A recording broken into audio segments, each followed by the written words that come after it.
자, 봅시다. 보시면 이제 생물과 환경의 상호작용에 대해서 간략하게 정리하시겠습니다, 여러분. 단어는 어렵지 않죠? 그러나 시험은 어렵게 나올 거라는 거. 아마도 시험 정말 어렵겠죠. 말장난 장난 아닐 거예요. 개체군과 군집만 기억하시면 돼요. 생태계 구성 요소 중에서 개체군과 군집만 기억하시면 되는데 이 개체군이 바로 뭘까? 그치? 같은 종이라는 거 기억하셔야 되고 군집은 서로 다른 종이다라는 거 이렇게 알고 계셔야 되겠죠. 그리고 생태계는 환경까지 포함이 되어 있다. 자, 해서, 자, 첫 번째, 생태계 구성 요소 중에 생물적 요인이 있지. 생산자, 소비자, 분해자가 존재하는데, 이 생산자는, 그렇지, 유기물 만들어내는 거니까 광합성하는 애들이다. 됐죠? 그래서 대표적인 예시, 녹색 식물과 식물성 플랑크톤이 있는데, 자, 소비자 중에 포함된 애가 있어요. 식물성 플랑크톤이 있고, 분해를 먹는, 동물성 플랑크톤은 소비자에 해당된다라는 거 기억하셔야 되고요. 분해자의 대표적인 예시는 뭐 이런 게 있다. 자, 두 번째, 비생물적 요인은 얘는 외워야죠, 사실. 빛, 온도, 물, 공기, 토양이라는 거 기억하셔야 되고 이들이 서로 영향을 주고 받는데 뭐 한다? 상호작용하는 거죠. 그래서 생원 관점으로 바라보자면 작용, 반작용이 있죠. 그치? 작용이 중요하죠. 비생물적 요인. 다시 이야기하면 환경이 누구에게? 생명에게 영향을 주는 거지. 그러니까 기온이 낮아졌어요. 은행잎이 바뀌었어요. 그쵸? 이 말은 뭐가? 기온이라는 환경이 생물에게 영향을 줬다. 그래서 생물적 요인은 생산자, 소비자, 분해자라는 애가 있는데 이들이 상호작용하는 거고 비생물적 요인이 생물적 요인에게 작용했는데 그 작용하는 예시들이 당연히 시험에 나오시겠죠. 오케이? 그리고 상호작용과 헷갈리시면 안 되겠죠. 여우, 토끼, 그치? 이들은 하나는 포식자, 하나는 피식자니까 각각 상호작용하고 있구나. 작용, 반작용이 아니구나 라는 걸 기억하셔야 됩니다. 자, 두 번째, 자, 되게 강조했던 내용 중에 하나지. 일단 기본 개념 중에서 이거 알아야지. 그치? 그래프가 이렇게 있어. 그럼 기준점 잡고 그냥 총광량. 그치? 맞아? 그리고 얘가 뭐가 돼? 호흡량이 된다고 했죠? 총광합성량, 호흡량. 그리고 나머지가 바로 뭐가 된다? 순광합성량이 되는 거고. 광합성의 양 자체가 많아. 걔를 뭐라고? 양지식물이라고 하는 거고. 광합성의 양 자체가 상대적으로 적죠. 걔를 음지식물이라고 하는데 양지식물은 그림에서 알 수 있다시피 울타리 조직이 많고요. 자, 음지식물의 경우에는 뭐가 많다? 울타리 조직이 상대적으로 적은 거죠. 그치? 그래서 양엽의 경우에 울타리가 발달해서 되게 두꺼운 거. 음엽은 잎이 그치 넓고 얇게 발달되어 있다. 그 나뭇잎의 특성에 대해서 반드시 기억하셔야 됩니다. 되셨죠? 그래서 다시 이 그래프를 다시 돌아가서 보시면 얘가 바로 포화점이 되는 거야. 빛에 의해서 포화됐으니까 광포화점이라고 할 수 있는 거고요. 자, 이 점 기억하세요. 호흡량을 넘어서는 그 양을 바로 보상점이라고 얘기한다. 이해되시죠? 그래서 정리하자면 광합성량과 호흡량이 같을 때를 우리는 뭐라고 한다? 보상점이라고 얘기하는 거고 더 이상 광합성하지 않아요. 걔를 광포화점이라고 얘기한다. 라는 거 아셔야 됩니다. 자, 두 번째. 자, 여기 수업할 때 들었죠? 되게 얼탱이 없는 시나리오. 첫 번째. 녹조류 B, 녹. 갈조류 C, 갈. 됐죠? 그런데 녹조류에 누구 있어? 파리하고 핵함 있죠. 중요한 거 누구? 네가 먹는 김은 뭐였다고? 붉은색이었다는 거 기억하셔야 됩니다. 김은 뭐였다고? 붉은색이다. 문가살이 김 붉은색이었다는 거 기억하셔야 되고 자, 광량이 점점 좀 떨어지는 거 하는데 자, 그치? 파장에 따라서 나누어질 수 있죠. 그래서 위쪽은 녹조류, 갈조류, 홍조류가 있는데 적황청이라는 거. 적황청. 녹갈홍, 적황청이라는 거 기억하시면 되겠습니다. 빛의 파장 둘 중에 하나 나오겠죠. 아마 얘가 나올 확률이 더 높은 거고. 자, 세 번째. 심혈을 기울였던 바로 그 무엇?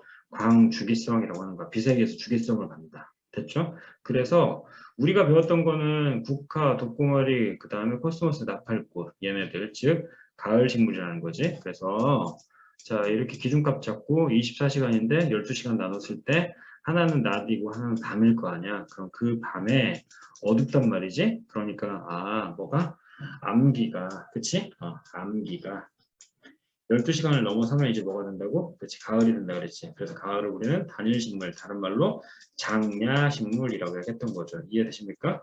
자, 보시면은 식물의 개화는 지속적으로 암기가 길에 영향을 받는다는 걸 확인할 수 있죠. 이게 무슨 말 하는 거야? 자, 암기가 이렇게 있는데 여기서 중간에 반짝 빛을 비춰줬다고. 그치? 빛 비춰주면 무슨 일이 벌어질까요? 그렇죠? 생식이 일어나지 않는다라는 사실을 알아야 되고 다시 그와 관련된 사례 국화, 독고마리, 코스모스, 나팔꽃 일단 국화와 코스모스를 매우 강조했고 독고마리와 나팔꽃 추가됐다라는 거 기억하시고 누구의 경우에는 동물의 경우에는 송어하고 누루를 기억하셔야 돼요. 그래서 얘네들이 단일 혹은 장야가 된다라는 거 아셔야겠죠. 자, 다음 갑니다. 빛의 방향. 학교에서 이거 배웠나 모르겠는데 불광성이라는 게 있어. 그치? 불광성. 이게 뭐냐면 간략하게 한번 설명할게. 자, 이렇게 뭐가 있어? 자엽초라는 식물이 있단 말이지. 근데 햇빛을 받으면 이 햇빛의 반대 방향으로 호르몬들이 지베를린, 뭐 기타 등등의 다양한 호르몬들이 모이거든. 그럼 이 호르몬들의 밀도가 높아지니까 얘가 겉에서 볼 때는 이렇게 어디 태양 쪽을 바라보듯이 이렇게 휘어 이렇게 옥신, 지베를린, 뭐 기타 등등의 식물성 호르몬들이 존재한다고. 즉 햇빛의 반대 방향에 호르몬들이 모이더라라는 거 기억하셔야겠죠. 그래서 인간이 얼마나 잔혹하냐. 대단하다. 다윈과 보이센 얀센 시험 되게 중요하죠. 그치? 이들이 운모판이라는 게 뭐야? 운모. 돌멩이 쉽게 말하면 돌멩이로 이렇게 막아놓은 거야. 그치? 돌멩이로 막아놓으면은 자 방금 이야기했던 옥신이라는 호르몬의 변화가 생길까 안 생길까?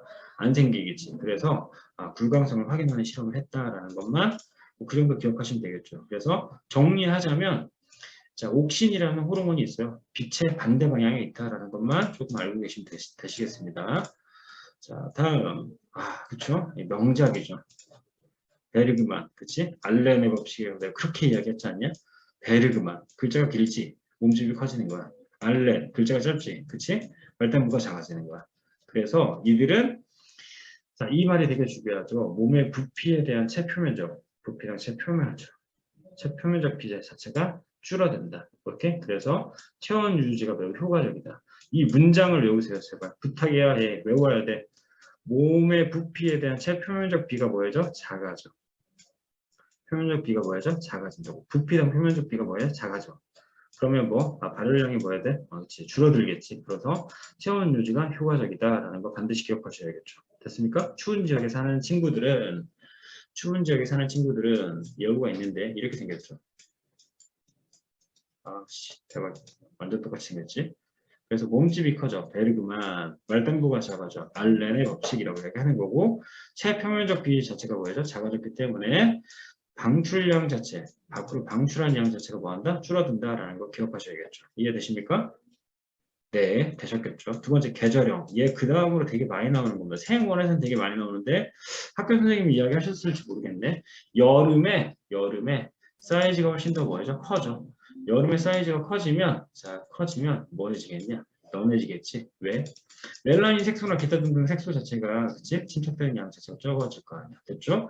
두 번째, 얘 기억하세요. 춘화 현상 반드시 기억해야 됩니다. 춘화 현상. 일정 기간 동안 저온 상태가 유지가 돼야지 그치 개화가 돼요. 대표적인 게 누구 있을까? 보리 뭐 이런 게 있다라는 거. 춘화 현상 꼭 기억하세요, 여러분. 춘화 현상. 자, 다음 갑니다. 자, 다음 가시면 식물의 제곱. 이 그래프 진짜 레알이죠. 끝판왕이죠. 자, 피크 쳤어요. 녹말이 피크 쳤는데 녹말이 다운되고 있어요. 녹말이 다운된다는 건 당연히 포도당의 양이 증가하는 거니까 포도당의 양 자체가 뭐가 돼? 고농도가 됐어? 그러니까 압력이 높아지겠지. 삼투가 높아진다. 그래서 우선순위를 반드시 기억하세요. 언제? 9월에서 11월 사이에 녹말이 감소하면 포도당의 양이 줄어드는 거고 그에 따라서 뭐가? 삼투압이 증가한다. 그럼 이 삼투압이 증가한다는 건 결국 뭐야? 농도가 증가했잖아. 어떤 물질 안에 농도가 막 증가한다는 건 끓는 점 올라가고 어느 점 내려가는 거야. 자, 포인트 두고 어느 점 낮아진다. 되셨죠? 다시 갑니다. 이 그래프를 보자마자 우리가 떠올려야 되는 건 뭐? 녹말 줄어들고 포도당 증가에 삼투압 증가에 농도는 뭐였어? 농도는 증가했다. 농도가 증가하면 어느 점 뭐였죠? 낮아지는 거죠. 그러면 알지? 하트에 나오는 거죠. 끓는 점 오름, 어느 점 내림이라고 합니다. 됐죠? 그래서 자 대표적인 예시 누구? 동백나무나 사철나무에 그치 각각 삼투압이 높아져서 나뭇잎이 어느 걸 방지하는 사례를 배운 거고 단풍과 낙엽 이야기 안 할게요. 색소 파괴되는 현상인 거고요. 춘화현상 뭐 이야기했지? 볼이라고 이야기했잖아. 그치? 춘화현상은 누구? 볼이 어떤 상태에서 대답해보세요. 어떤 상태에서 저온 상태가 유지돼야지 개화가 된다라는 거 기억하셔야 됩니다. 여러분 지금 외우세요. 시간이 없잖아. 그쵸? 자, 그 다음 물 하면 떠올리라고 이야기했던 게 키틴질 있지. 비닐 있고. 그치? 그리고 껍데기 뭐 이런 거. 그리고 나서 또 뭐 있어? 저수 조직이라고 이야기했지 않니? 또 하나 뭐 가시. 가시 어디 있을까? 가시. 그치? 가시. 이런 애들 기억하시면 되겠죠. 즉 동물의 경우에는 수분 증발을 방지해야 되고 혹은 수분을 최소화시켜야 되잖아. 그래서 사막에 혹시 가봤니? 사막 낙타 오줌 장난 아니다. 냄새 진짜 장난 아니죠. 그렇죠? 왜 그래? 농도가 진하다. 아 에버랜드도 있겠네. 농도가 진하다. 됐죠? 네, 수분 제흡수하니까 ADH 분비됐겠네. 그리고 캥거루도 마찬가지. 자, 농도가 진하다라는 거 기억하셔야 됩니다. 해서 통과 과정을 중심으로 보자면 곤충의 키틴질, 그 다음에 비닐, 파충류의 비닐, 그리고 알을 싸고 있는 껍데기, 또 하나 식물의 경우에는 뭐 저수조직, 건생이 뭐야? 건조한 지역에 사는 애들이 저수조직이 발달하는 거고 가시가 존재한다라는 거 기억하셔야 됩니다. 얘네가 바로 누구다? 수분을, 그치? 수분 뭐 밖으로 나가는 양을 방지하려고 한다. 이 정도 기억하시면 되겠죠. 그래서 학교 선생님께서 미안해 계속 학교 선생님 얘기해서 어디까지 이야기하시는지에 대한 명확한 뭐가 필요하다? 기준이 필요하다라는 거 기억하셔야 되고요. 나머지는 다 딱히 안 나오죠. 딱히 안 나옵니다. 자, 호기성 세균 뭐 적합하고, 그렇죠? 공기가 적은 애는 당연히 현비성이 있겠죠. 호기가 뭐야? 좋아할 호자 쓰는 거잖아. 그치? 그러니까 산소를 좋아하는 애, 산소 싫어하는 애. 두 번째, 고산지대의 경우에는 산소 충분히 얻기 위해서 당연히 적혈구 셨다가 이렇게 받게 되는 인간의 변화도 확인할 수 있고요. 자, 서양원에서는 라운키에르 이제 상활형이라고 이야기하는데 이게 이제 나중에 중요해지겠죠. 혹여나 학교 선생님이 이야기했나? 확인해야 되는데 여러분 그냥 딱 하나만 기억합시다. 백합 기억하세요. 이런 게 있다 정도만 알고 있어야 돼. 얘가 땅 속에 뭐 겨울눈이 위치하고 있고 걔네를 뭐라고 이야기해? 지중식물이라고 이야기합니다. 이 정도 하나만 그냥 듣고 넘어가세요. 보셨죠? 자, 해당 내용 다시 한번 정리합니다. 위쪽에서 보시면 자, 다시 한번 확인합니다. 여기서부터 갈까 그냥? 자, 뭐가 있는데 자, 보시면은 얀센과 보이센의 실험이 있고 운모판이 존재합니다. 이 운모판 자체가 바로 뭐 호르몬의 이동을 막았다. 베르그만과 알렌의 법칙이 있고 말단부 커지고 말단부 상대적으로 작아졌다라는 거 기억하셔야 되고요. 계절형의 경우에는 호랑나비가 있는데 사이즈가 여름형이 상대적으로 크고 뭐는 색깔 자체는 연해진다. 자, 특히 삼투 되게 중요하다고 했습니다. 녹말 다운되면 포도당 증가하고 삼투압 증가하니까 농도가 높아졌으니 결국 결과론적으로 어느 점이 뭐해졌다? 낮아졌다. 계속 떠드는 이유는 뭐야? 니네 외우라고 이야기하는 거잖아. 추나 현상은 가을보리, 가을밀 생각하시면 되고 자, 물의 경우에는 누구 있어? 키틴, 두 번째 비닐, 그다음에 껍데기, 그리고 저수 조직이 뭐야? 물을 저장하는 기관인 거죠. 그렇지? 그리고 누가 있다? 나뭇잎에 가시가 존재한다라는 거 아시면 될 거고요. 자, 겨울눈의 위치가 생활형에 따라 달라지는데 백합이 바로 어디였어? 지중식물이었고 땅속에 위치했다라는 정보 정도 알고 계시면 되시겠습니다. 됐죠? 그 다음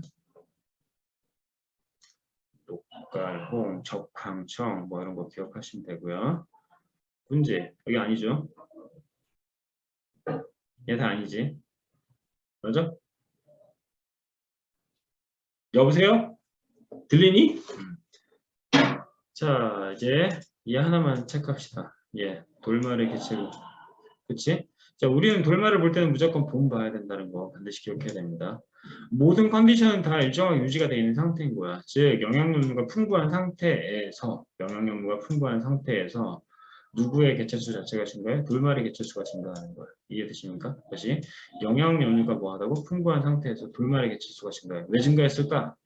당연히 빛의 세기와 수온이 증가했기 때문에 정리해볼까요? 자, 영양용무 풍부한 상태에서 빛의 세기와 소음 자체가 증가했기 때문에 돌말의 개체수가 증가하는 거죠. 그치? 그러다가 돌말이 너무 많이 증가하니까 영양류가 뭐죠? 감소하겠지. 그러다가 다시 돌말이 뭐죠? 줄어든다라는 거 기억하셔야죠. 그러니까 돌말의 계절적 변동에서 반드시 중요한 건 어디다? 봄이다. 그럼 돌말의 개체수에 영향을 주는 요인이 방금 뭐였어? 햇빛과 소온이었잖아. 이들의 양 자체가 뭐였죠? 증가하면 결과론적으로 여기 있네. 돌말의 개체수가 뭐한다? 증가한다. 이해되세요? 그래서 다른 거 보지 말고 뭐 보라고? 봄 보라고, 봄.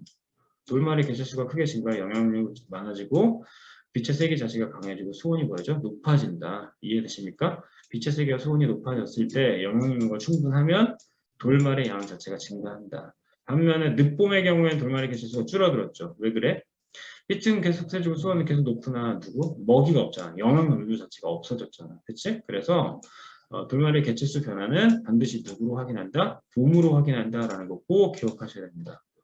되셨죠? 관련된 사례고. 두 번째, 장기적 변동에서 이제 포식과 피식이 있어요. 대표적인 예, 눈신 토끼하고 스라손이 있어. 이 그래프 해석이 시험에 나올 수 있다는 거야. 난. 자, 봤더니 이거 이야기했죠. 개체수가 많은 게 뭐야? 많은 게 당연히 피식자고 적은 게 포식자가 되겠죠. 그치? 그래서 이 개체수가 증가했을 때 얘가 증가하는 거야. 얘 증가했더니 얘 증가하는 거지. 즉, 하단의 생태계 아래쪽에 있는 애가 증가했더니 윗단의 애가 증가하는 거죠. 그치? 그렇게 뭐를 갖는다? 주기성을 갖는다라는 거 아시면 되시겠습니다. 자, 상호작용은 자, 전통 생원자 내용이고요. 얘들아, 얘도 나오냐?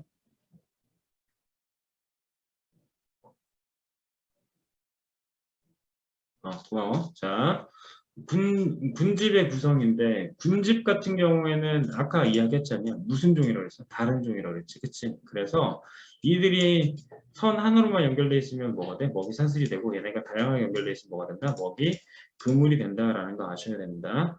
자, 우점종 이런 거는 나중에 생원할 때 다시 하시고요. 생산구조 역시 상태분포 됐고 자, 상호작용 다양한 사례가 존재하죠. 그치? 혹시 선생님께서 이거 말씀하셨니? 경쟁, 분서, 공생기생, 그 다음에 포식피식 이야기하셨니? 이게 용어를 안 가르쳐도 예시로 설명할 수 있거든? 이야기했니 이거? 선생님이?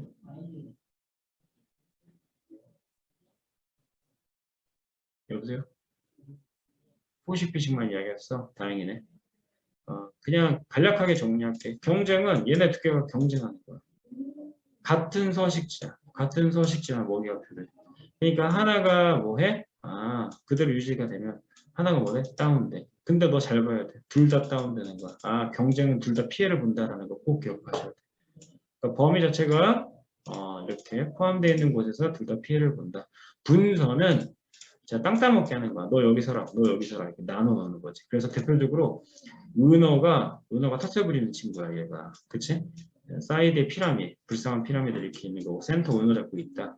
그래서 자리를 나누는 걸 뭐라고? 분서라고 얘기하는 거고, 공생과 기생은 알지? 그치? 근데 서로에게 득이 되는 건 편리공생. 미안해. 서로에게 득이 되는 게 상리공생. 그리고 한쪽만 득이 되는 게 편리공생의 예시다. 학교 선생님이 어떤 걸 이야기하셨는지 사례만 확인하고 넘어가시면 됩니다. 이해되셨죠? 여러분, 이 자료는 사례만 확인하고 선생님이 이야기했다 싶으면 그거 한번 찾아서 체크하는 거죠. 특히 통과에 반드시 나오는 내용 중에 하나가 눈신토끼 스라손이 이야기했었지, 그치? 아까 그 내용. 그러니까 그래프가 어떻게 바뀔지 모르니까 이야기한 거고 천이에도 마찬가지 세행원 파트가 되는 거. 이런 게 다 세행원이죠. 보세요. 이게 나올 수 있다는 거야, 나는. 이게. 그치? 본만 뭐라고 이야기했잖아. 메인이 누구야? 얘네 올라가고 얘 유지됐을 때 돌멸 개체 증가하면 영향력도 감소하고 감소하니 당연히 얘가 줄어든다. 봄이 드라마틱한 변화가 있다는 거 꼭 기억하셔야 됩니다. 사례로 나올 수 있다는 걸 반드시 알고 계시고요.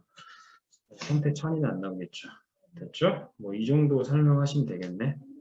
되셨죠? 그리고 단톡에다가 질문을 얘한테 올려줘. 아니면 개인적으로도 쭉쭉 올려줘. 이해됐죠? 자, 하나만 더 확인할게. 이거 학교에서 배웠니? 예. 생체량. 다행이야. 그치, 어려운 건데. 탄소순환 했어? 탄소순환은 뭐, 이거는 예전부터 계속 중복되는 내용이야. 그래서 탄소가 있어. 그러니까 각 단원별로 이게 다 포함되어 있기 때문에 이거 언제 내도 상관은 없거든. 이산화탄소 흡수하는 게 뭐야? 이산화탄소 흡수하는 게 광합성이지. 반면에 이산화탄소 배출하는 게 뭐야? 호흡이지. 광합성과 호흡은 반대가 되는 거고 호흡의 친구는 누구라 그랬어? 연소라고 얘기했죠. 그치? 맞아? 그래서 순환한다. 물질은 순환하는데 에너지는 순환하지 않는다라는 메인을 꼭 기억하세요. 질소 순환도 마찬가지예요. 질소 순환은 여러분 자 수업 내용을 반드시 확인하세요. 질소 보죠. 두 번째 질화작용이야. 질산화작용. 세 번째 탈질산화작용이라는 거 있어요. 탈질산화작용. 알았죠? 그래서 공기 중에 있는 질소가 프리오박테리아를 통해서 땅으로 가서 누가 돼? 암모늄 이온이 되는 거야. 이 암모늄 이온에서 누구를 만들어? 질산을 만드는 거야. 이 질산이 다시 어디로 가? 공기 중으로 가는 거야. 그런데 뿌리옥박테리아 말고 또 다르게 어떻게 질산작용, 질산 이온이 되는 경우가 있어. 질소의 순환은 질산을 만들려고 하는 건데 첫 번째 뿌리옥박테리아의 경우도 있고 공기 중에 방점도 존재한다 정도만 이해하시면 됩니다. 두 가지는 꼭 기억하셔야 돼요. 탄소의 순환과 질소의 순환. 물질은 순환하나 에너지는 순환하지 않는다가 메인입니다. 물질은 순환하나 에너지는 순환하지 않는다. 보세요. 이유를 이야기할게요. 어떤 물 이렇게 생산자 소비자가 들이박 있잖아.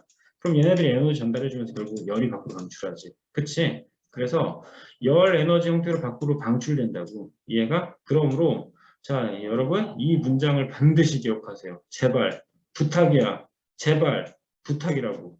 생태계는 에너지는 순환하지 않고 한쪽 방향으로 흐르다가 생태계 밖으로 빠져나가지. 그러므로 꾸준히 무엇이 필요해? 태양 에너지가 필요하다라는 걸 반드시 기억하세요. 제발 이거 틀리지 마. 에너지는 순환하지 않는다. 물질은 순환한다. 에너지율은 그치? 전 단계분의 현재 단계 곱하기 100 하는 거지. 그래서 여러분 생태 피라미드가 이렇게 있잖아. 자 이것까지만 하고 끝낼게요. 위로 올라갈수록 전달되는 에너지의 총량은 감소하는 거야. 다시 위로 올라갈수록 전달되는 에너지의 총량은 감소하나 방금 이야기했던 전체분의 현재 곱하기 100 다시 전체분의 현재 곱하기 100 다시 전체분의 현재 곱하기 100을 하잖아? 그럼 그걸 우리는 뭐라고 해? 에너지 효율이라고 하는데 다시 이야기할게. 위로 올라갈수록 에너지의 총량은 감소하나 에너지 효율은 뭐한다? 증가한다. 아 제발 부탁인데 다른 거 필요 없고 이거 외워 무조건. 얘 무조건 외워야 돼. 생태계에서는. 얘 100% 시험 나옵니다. 되셨죠? 꼭 기억하세요. 그래서 보세요. 맞지? 자 1.2, 1.14 이렇게. 전체의 양은 뭐 해지고 있어? 줄어들고 있지. 에너지의 총량은 줄어들어. 그치? 에너지 양은 감소하고 있으나 상위 단계로 가면 갈수록 에너지 효율은 뭐 한다고? 증가한다는 걸 반드시 기억해야 되고 이 중간중간에 무슨 에너지? 열 에너지로 열 손실이 일어나기 때문에 결과론적으로 누구? 태양 에너지가 반드시 필요하다는 게 생태계 단원의 메인 포인트라는 거 꼭 기억하세요. 되셨죠? 그래서 자 뭐 이렇게 있다. 생태 평형 유지되는 건 와 이거는 모르면 안 되죠 사실. 그렇지? 한 단계 증가하면 위쪽과 아래쪽을 뭐라 했지? 위에 증가하고 아래 감소하는 거고. 그렇지? 그리고 나서 다시 위에가 기준이 되는 거니까 아래 감소하고 당연히 위에 증가하고 이쪽은 다시 감소한다고 얘기하겠죠. 걔를 생태 평형이라고 얘기한다. 정도 기억하시면 되시고요. 자, 그렇죠? 그리고 예. 카이가브 고원에서의 형태죠. 풀이 증가해 사슴 증가의 늑대. 그치? 먹이 사슬이니까 사슴의 개체수 자체가 급격히 증가했어. 그러면 당연히 늑대의 개체수가 뭐였기 때문에? 감소했기 때문이죠. 그쵸? 늑대의 개체수가 감소했기 때문에 사슴이 증가하는 거고 이 사슴이 증가하기 때문에 뭐가? 그쵸? 풀의 양 자체가 감소했다라는 거 아시면 되겠습니다. 자, 여기까지 합시다. 되셨죠?